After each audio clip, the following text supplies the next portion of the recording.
Okay, install tayo ng hazard switch.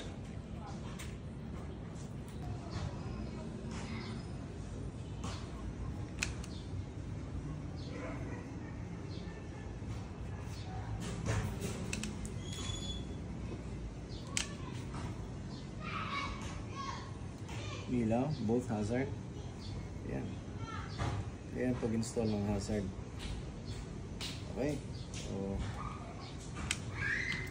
So gumamit tayo ng tester para makita natin kung saan yung positive at saka yung negative.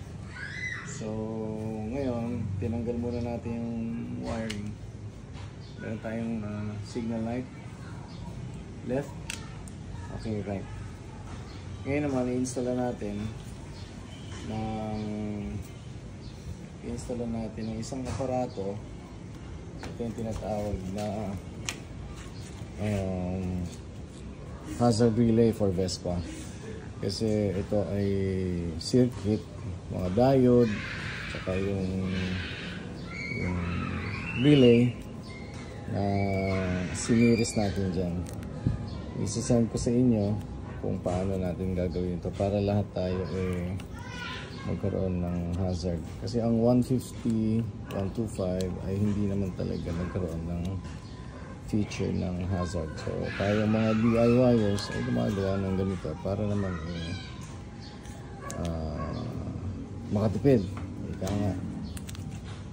So we'll update you for more installation. So tapusin muna natin to. We'll update you later. Okay?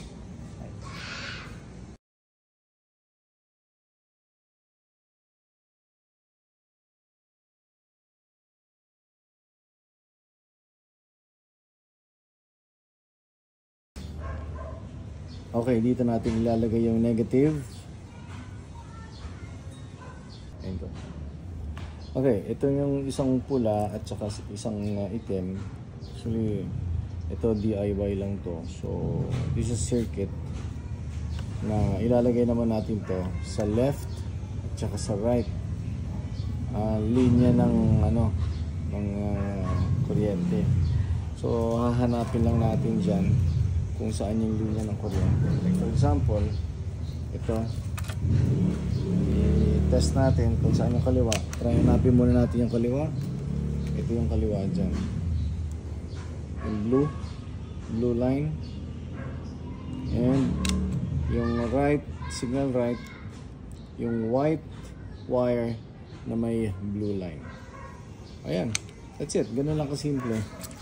Kaya kakabit natin yung dito. Alright. Okay. Ito na, finished product. Ito na. Okay. Try natin sa left. Left turn, signal light.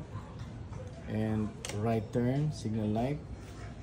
Ngayon, kung gusto naman natin mag-hazard, pipindutin lang natin sa kaliwa ulit.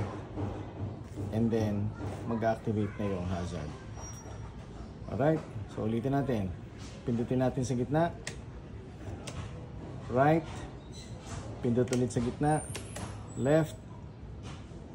Ngayon, kung gusto mo na hazard, left and right. Yan yan. Okay, that's about it.